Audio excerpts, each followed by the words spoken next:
गर्भवती महिलेच्या मृत्यू प्रकरणी गुन्हा दाखल झाल्यानंतर डॉक्टर सुश्रुत घैसासांना नोटीस पाठवणार पुणे पोलीस ही नोटीस पाठवणार आहेत। तर क्लीन चिट दिल्यानं चहूबाजूने टीका झाल्यानंतर ससूननं दुसरा अहवाल दिलाय आणि यानंतर घैसास यांच्यावर गुन्हा दाखल झालाय। पाहूयात। ससूनच्या अहवालावर टीकेची झोड उठल्यानंतर अखेर डॉक्टर घैसास यांच्यावर गुन्हा दाखल झाला। ससूननं आधी क्लीन चिट दिली, त्यावर टीका झाल्यानं पुणे पोलिसांना पुन्हा 4 मुद्द्यांवर अभिप्राय मागवण्याची वेळ आली।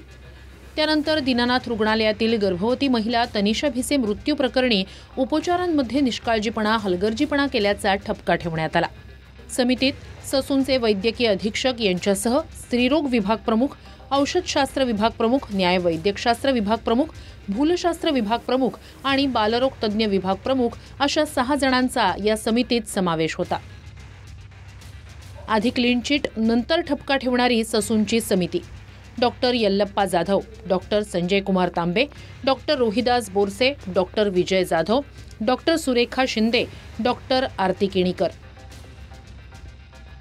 गर्भवती महिलेच्या मृत्यू प्रकरणी ससूनच्या याच डॉक्टरांनी पोलिसांनी अभिप्राय मागितल्यानंतर वेगळा रिपोर्ट दिला।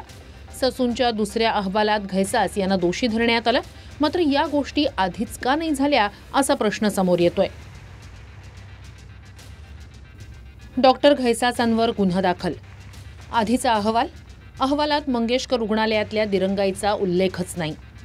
दुसऱ्या अहवालात घैसासांनी हलगर्जीपणा, निष्काळजीपणा केल्याचं नमूद। आधीचा अहवाल अप्रत्यक्षपणे भिसेंच्या मृत्यूचं कारण कुटुंबीय आणि IVF सेंटरलाच ठरवलं गेलं। नव्या अहवालात गर्भवती महिलेला रुग्णालयात आल्यानंतर ताटकळत ठेवल्याचा उल्लेख। आधीचा अहवाल सुधारणा होत नसताना IVF सेंटरनं रुग्णाला त्याबद्दल सांगितलं नाही। तर 4.5 तास रुग्ण महिला घैसास यांच्या ओपीडीत होती असा उल्लेख नव्या अहवालात आहे। आधीच्या अहवालात जोखमीच्या स्थितीत मल्टीस्पेशालिटी रुग्णालयात नेणं गरजेचं होतं, ते झालं नसल्याचा उल्लेख होता। तर नव्या अहवालात उपचाराऐवजी वेळकाढूपणा केल्यानंच रुग्णाचा मृत्यू झाल्याचं नमूद करण्यात आलंय।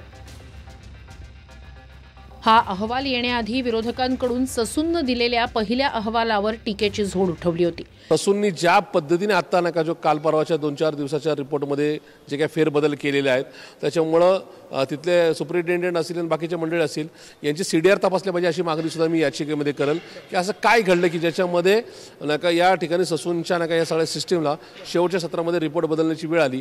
4 दिवसात कारवाई करता म्हणता आता 20 दिवस झालेले आहेत।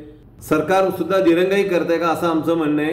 दीनानाथ हॉस्पिटलचे लागेबंदे कुठपर्यंत पोहोचू शकतायत याचा हा पुरावा आहे। सरकारनं आता तरी त्वरित कारवाई करून आधी दीनानाथचं प्रशासन बरखास्त करावं। डॉक्टर घैसास यांच्यावर कलम 106(1) नुसार अलंकार पोलीस ठाण्यात गुन्हा दाखल झालाय।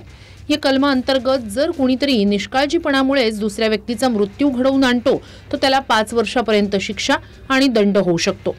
संबंधित व्यक्ती नोंदणीकृत वैद्यकीय व्यावसायिक असल्यास 2 वर्षांपर्यंत शिक्षा आणि दंड होऊ शकतो। त्यामुळे घैसास यांच्यावर काय कारवाई होते हे पाहणं महत्त्वाचं असणार आहे। दरम्यान पुणे पोलीस उद्या डॉक्टर सुश्रुत घैसास यांना नोटीस पाठवणार आहेत। डॉक्टर सुश्रुत घैसास यांचा जबाब नोंदवणार आहेत। तर इंडियन मेडिकल असोसिएशननं डॉक्टर घैसास यांना पाठिंबा दिलाय। तर दीनानाथ मंगेशकर रुग्णालयाचे मुख्य डॉक्टर धनंजय केळकर परदेशी निघून गेल्याची चर्चा आहे। आतापर्यंत तनिषा भिसे प्रकरणात माता मृत्यू समिती, आरोग्य विभाग, धर्मादाय आयुक्त यांच्यामार्फत चौकशी करण्यात आली। तर ससूनकडून 2 अहवाल आले, त्यानुसार पुढील कारवाई सुरू झाली। मात्र तनिषा भिसेंवर उपचार करताना दीनानाथ रुग्णालयात हलगर्जीपणा झाला का, या प्रकरणात ते दोषी आहेत की इतर रुग्णालयात देखील उपचार करण्यात काही चूक झाली आहे असे अनेक प्रश्न अद्याप तरी अनुत्तरित आहेत। योगेश बोरसे, TV9 मराठी, पुणे।